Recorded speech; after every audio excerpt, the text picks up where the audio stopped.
Hi all, welcome to മിയാനി kitchen.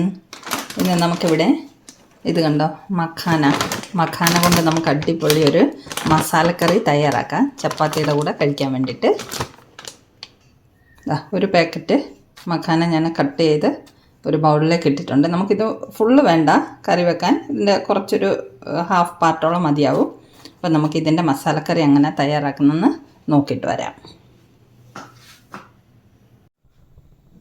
ഒരു പാനിലേക്ക് നമ്മൾ 1 സ്പൂണ് നെയ്യ് ഒഴിച്ചിട്ടുണ്ട്. നമുക്ക് ഈ നെയ്യിൽ നമുക്ക് കറിക്ക് ആവശ്യത്തിനുള്ള മഖാന ഒന്ന് റോസ്റ്റ് ചെയ്തെടുക്കാം.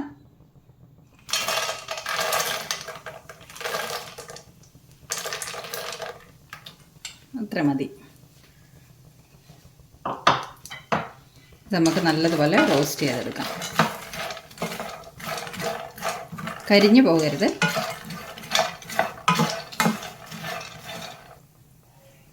നമ്മുടെ മഖാനയൊക്കെ റോസ്റ്റായി വന്നിട്ടുണ്ട്. കരിഞ്ഞു പോകാതെ ജസ്റ്റ് പച്ച മണം മാറുന്നത് വരെ ഒന്ന് റോസ്റ്റ് ചെയ്തെടുത്താൽ മതി. ഇപ്പോൾ ഒരു റോസ്റ്റ് ആവുന്ന ഒരു സ്മെല്ല് വരുന്നുണ്ട്. അപ്പോഴേക്കും നമുക്കിത് ഒരു ബൗളിലേക്ക് മാറ്റാം.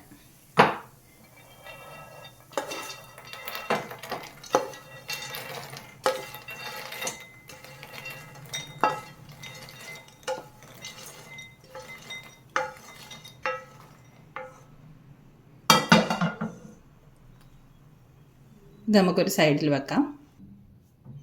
ഇനി നമുക്ക് ഇതേ പാനിലേക്ക് തന്നെ 1 സ്പൂൺ എണ്ണ ഒഴിച്ചു കൊടുക്കാം.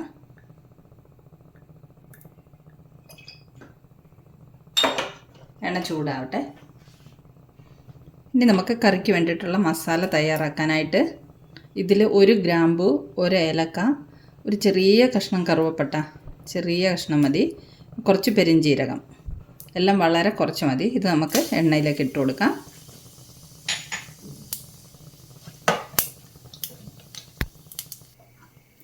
ഇതിലേക്ക് നമുക്ക് കുറച്ച് സവാള ചോപ്പ് ചെയ്തെടുത്തത് പൊടിപൊടിയായിട്ട് അരിഞ്ഞതാണ്. ഇത് 2 മീഡിയം സവാളയാണ് ഞാൻ ചോപ്പ് ചെയ്ത് വെച്ചിരിക്കുന്നത്. ഇതിൻ്റെ ഹാഫ് പാർട്ട് നമുക്ക് ഇതിലേക്ക് ഇട്ട് കൊടുക്കാം.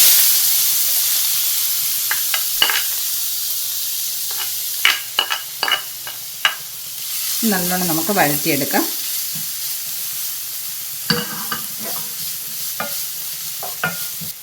സവാളയിലേക്ക് നമുക്ക് കുറച്ച് ഉപ്പ് ചേർത്ത് കൊടുക്കാം. അപ്പോൾ സവാള പെട്ടെന്ന് വഴണ്ട് കിട്ടും.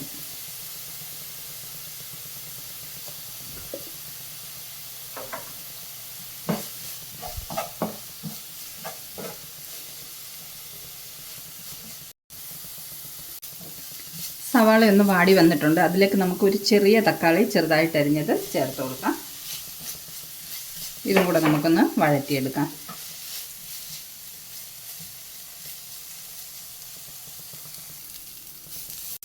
നമ്മുടെ ഉള്ളിയും തക്കാളിയൊക്കെ വഴണ്ട് വന്നിട്ടുണ്ട്. ഇത് നമുക്ക് അരച്ച് പേസ്റ്റ് ആക്കി എടുക്കാനുള്ളതാണ്. അപ്പോൾ ഇത് നമുക്കൊരു മിക്സിയുടെ ജാറിലേക്ക് മാറ്റാം.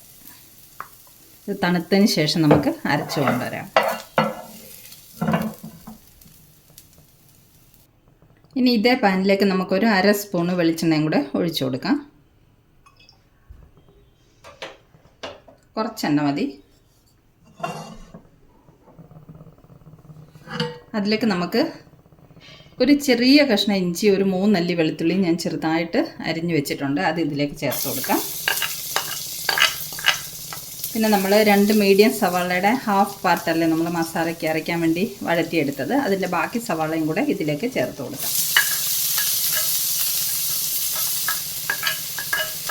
ഇതിനെ നല്ലതുപോലെ ഒന്ന് വഴറ്റിയെടുക്കണം.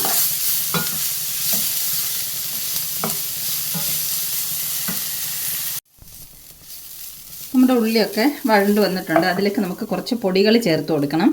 ഇത് കുറച്ച് മഞ്ഞൾപ്പൊടി 1/4 സ്പൂണ്, ഒരു നുള്ളു കുരുമുളക് പൊടി, ഒരു നുള്ളു ജീരകം പൊടിച്ചത്, ചെറിയ ജീരകം, പിന്നെ ഒരു 1/4 spoon garam masala, 1 spoon Kashmiri chilli powder, 1/2 spoon മല്ലിപ്പൊടി. ഇത്രയും പൊടികൾ നമുക്ക് ഈ ഉള്ളിലേക്ക് ഇട്ട് കൊടുക്കാം. ഇതും കൂടെ നമുക്കൊന്ന് നല്ലോണം വഴറ്റിയെടുക്കാം.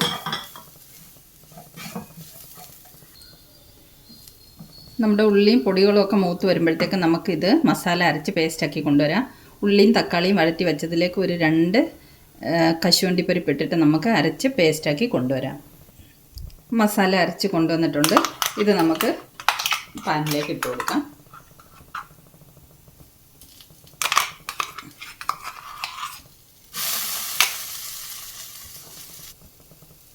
ഇതെല്ലാം കൂടെ നല്ലതുപോലെ ഇളക്കി മിക്സ് ചെയ്ത് വഴറ്റിയെടുക്കാം.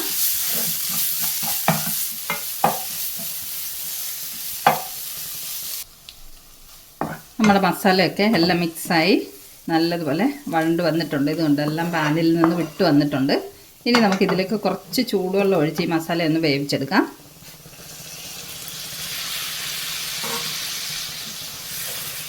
2-3 സ്പൂണോളം വെള്ളം ഒഴിച്ചിട്ടുണ്ട്. ഈ മസാല നമുക്കൊന്ന് വേവിച്ചെടുക്കാം. മസാലയൊക്കെ വെന്ത് വന്നിട്ടുണ്ട്. ഇനി നമുക്ക് ചാറിന് ആവശ്യത്തിനുള്ള ചൂടുവെള്ളം ഈ മസാലയിലേക്ക് ഒഴിച്ചു കൊടുക്കാം. ഇനി ഇതൊന്ന് തിളപ്പിച്ചെടുക്കാം. നമ്മുടെ ഗ്രേവി നല്ലതുപോലെ തിളച്ച് വന്നിട്ടുണ്ട്. അതിലേക്ക് നമുക്ക് റോസ്റ്റ് ചെയ്ത് വെച്ചിരിക്കുന്ന മഖാന ചേർത്ത് കൊടുക്കാം. ഇതുകൊണ്ട് ഈ ബൗളിന് 1 ബൗൾ മഖാനയാണ് ഞാൻ എടുത്തിരിക്കുന്നത്. ഇതിന് വേണ്ടിയിട്ടുള്ള മസാലയാണ് തയ്യാറാക്കി എടുത്തിരിക്കുന്നത്. അപ്പം നമുക്ക് മഖാന ചേർത്ത് കൊടുക്കാം. ഒന്ന് ഇളക്കി മിക്സ് ചെയ്യാം.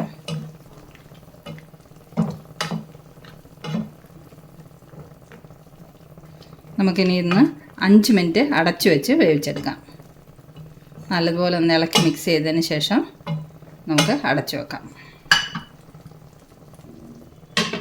ഒരു 5 മിനിറ്റ് ലോ ഫ്ലെയിമിൽ നമുക്കിത് വേവിച്ചെടുക്കാം. ഒരു 5 മിനിറ്റ് കഴിഞ്ഞിട്ടുണ്ട്. നമുക്കിതൊന്ന് തുറന്ന് നോക്കാം. മഖാനയൊക്കെ വെന്തോന്ന് നോക്കാം. ഞാൻ ഇടയ്ക്കൊന്ന് ഇളക്കി കൊടുത്തിട്ടുണ്ടായിരുന്നു.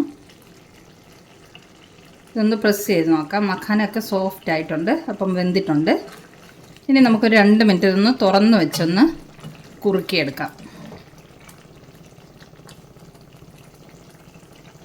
ചാറ് കൂടുതൽ വേണമെന്നുണ്ടെങ്കിൽ ഈ സ്റ്റേജിൽ തന്നെ നമുക്ക് ഫ്ലെയിമൊക്കെ ഓഫ് ചെയ്യാം.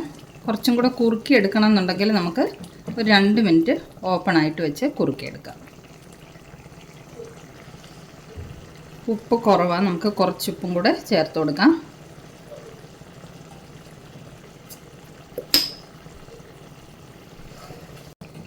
ചാറൊക്കെ കുറുകി വന്നിട്ടുണ്ട്. ഇനി നമുക്കിതിലേക്ക് കുറച്ച് കസൂരി മേത്തി ചേർത്ത് കൊടുക്കാം. 1 സ്പൂണോളം കസൂരി മേത്തി ചേർത്തിട്ടുണ്ട്. ഇളക്കി മിക്സ് ചെയ്യാം. ഇനി നമുക്ക് ഫ്ലെയിം ഓഫ് ചെയ്യാം. നമ്മുടെ കറിയൊക്കെ റെഡി ആയിട്ടുണ്ട്. ഇനി നമുക്കിതിലേക്ക് കുറച്ച് മല്ലിയില ചേർത്ത് കൊടുക്കാം. ലാസ്റ്റ് നമുക്ക് കുറച്ച് ഫ്രഷ് ക്രീമും കൂടെ ചേർത്ത് കൊടുക്കാം. ഇത് തികച്ചും ഓപ്ഷണലാണ്, ചേർക്കേണ്ട ആവശ്യമില്ല. പിന്നെ ഇത് ചേർത്ത് കഴിഞ്ഞാൽ കുറച്ചും കൂടെ കറിക്ക് ഒരു നല്ല ടേസ്റ്റ് കിട്ടും. ഫ്രഷ് ക്രീം ഇല്ലെങ്കിൽ തേങ്ങാപ്പാൽ ചേർത്താലും മതി. ഇത് രണ്ടും ഇല്ലെങ്കിലും ഒരു കുഴപ്പമില്ല. കറി നല്ല ടേസ്റ്റ് തന്നെയാണ്. അപ്പം നമ്മുടെ കറി റെഡിയായി.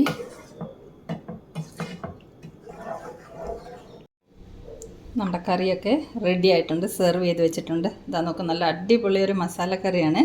ചപ്പാത്തിയുടെ കൂടെയും ചോറിൻ്റെ കൂടെയും അപ്പത്തിൻ്റെ കൂടെയും പൊറോട്ടയുടെ കൂടെയും ഒക്കെ കൂട്ടി കഴിക്കാൻ പറ്റുന്ന ഒരു കറിയാണ്. ഞാനിവിടെ ചപ്പാത്തി റെഡിയാക്കി വെച്ചിരിക്കുന്നത്.